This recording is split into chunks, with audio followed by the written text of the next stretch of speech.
Right, to all my Zimbo hustlers, and I'm sure there are plenty, this one's for you. How do you withdraw your hard-earned cash from Upwork if you're based in Zimbabwe? I've been a freelancer on Upwork since 2019. Been a fun place to test some of my skills and just work for different clients from all over the globe, but more importantly, make a few bucks per side because a young man starting life, the expenses are plenty. The biggest challenge I've been facing has been trying to withdraw money from my Upwork account. The reason is that Zimbabwe is in a unique situation where payments into the country from international businesses face some, let's call them less than ideal restrictions. I will be honest, I am making this video as a way of crowdsourcing withdrawal options that are more efficient than the ones I've been using, and I'm definitely sharing all the methods that I've tried so far to withdraw my cash from Upwork. How about a like and a sub before I get into the meat of it? Let's start with the Upwork side of things. There are 3 withdrawal options to choose from. You can either use a US bank account, use PayPal, or use Payoneer. You can pick one that works for you, and you can also change a withdrawal method if you end up preferring a different one, but you may have to wait 3 business days for Upwork to activate the new payment method, so don't be changing these at a time when you desperately need to withdraw or you're headed into a weekend or a holiday. one. Upwork recommends using Payoneer for us Zimbos, but let's go through all the payment methods a bit to see the pros and cons of each. If you've got a US bank account, you can set that one up pretty easily. All you need are the routing number and the bank account number. Since Upwork is a US-based company, you will not be charged any withdrawal fees, even though Upwork charges $1 when withdrawing to other destinations that are not a US bank account. Typically, it'll take 3 to 5 days for the funds to reflect in your US bank account. If your US bank card is a Visa or MasterCard, you should be able to withdraw your cash from Stanbic Bank or CAB's ATMs in Zimbabwe. However, these banks may apply a foreign card surcharge, which is 2.5% of the withdrawal amount and a minimum fee of $5. For the same transaction, US banks will typically charge you a flat fee of $5 plus a 3% foreign transaction fee on the withdrawal amount. Don't worry, we will have a nice table for these comparing each method side by side at the end of the video. Moving over to PayPal, things start to get very interesting. If you have a Zimbabwean PayPal account, it will not work because Zimbabwean PayPal accounts are restricted to only receiving funds from linked bank accounts. This means you can't receive money into your Zimbabwean PayPal account from another PayPal account or any business. The only way to deposit money is by transferring it from the bank account linked to your PayPal account to your PayPal wallet. One workaround is to create a PayPal account using a country that has deposits and transfers enabled, like South Africa, which is what I did. For it to work without any hitches, you need a working phone number from the country you've chosen to open your account from. And this number needs to be able to receive texts. Here and there, PayPal will lock your account and send you a 6-digit verification code via SMS. So I took a trip to South Africa, bought a Vodacom eSIM, set it on roaming so that I could receive texts no matter where I was in the world.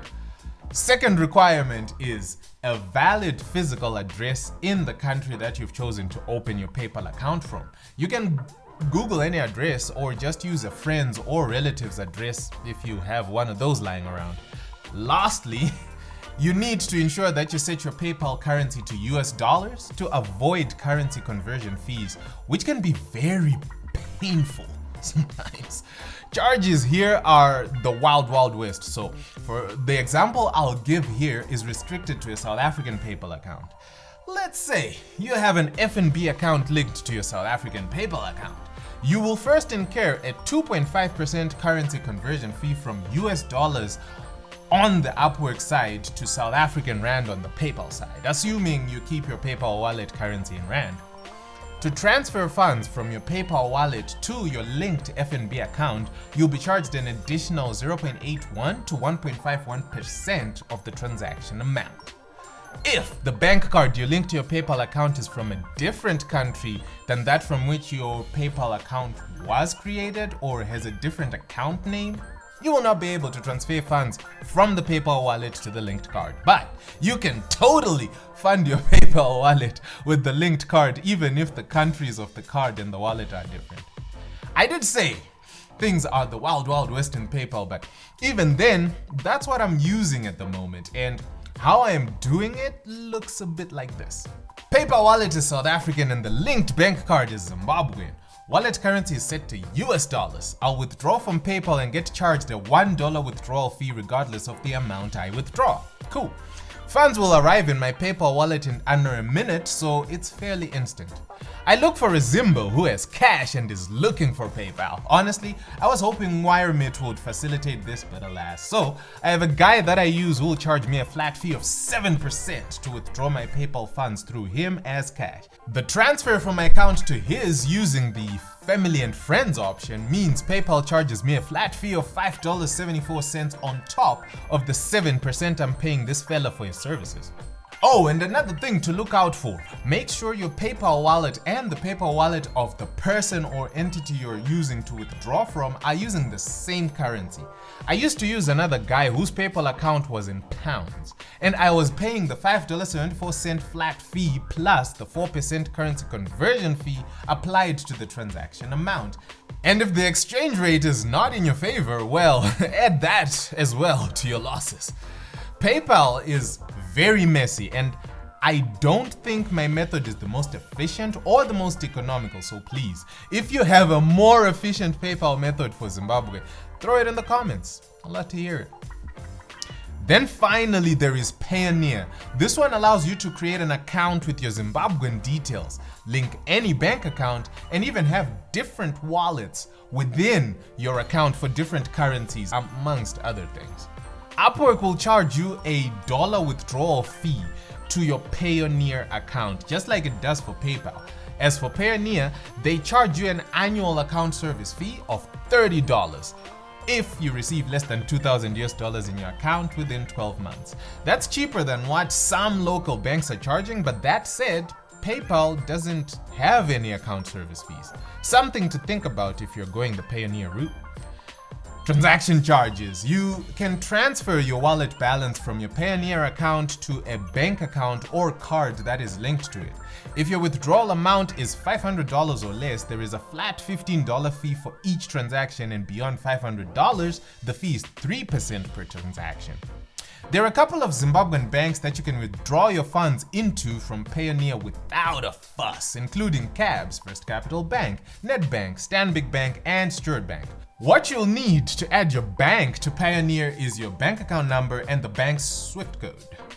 Alright, that was a lot to digest. Let's run the highlights. For Zimbos with US bank accounts, requirements are your account type, account number, and a MasterCard or Visa card attached to that bank account. Yes, the name of the card should also match the name of your Upwork account.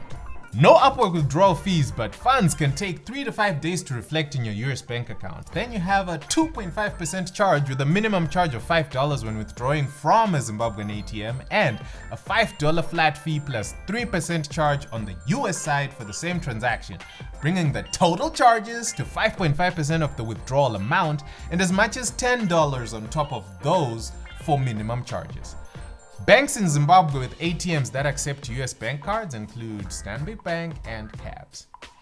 If you use PayPal, it looks something like this. The wallet should be able to receive funds and ideally have its currency set to US dollars. Oh, and just like the US account, the name of the wallet should also match the name on your Upwork account.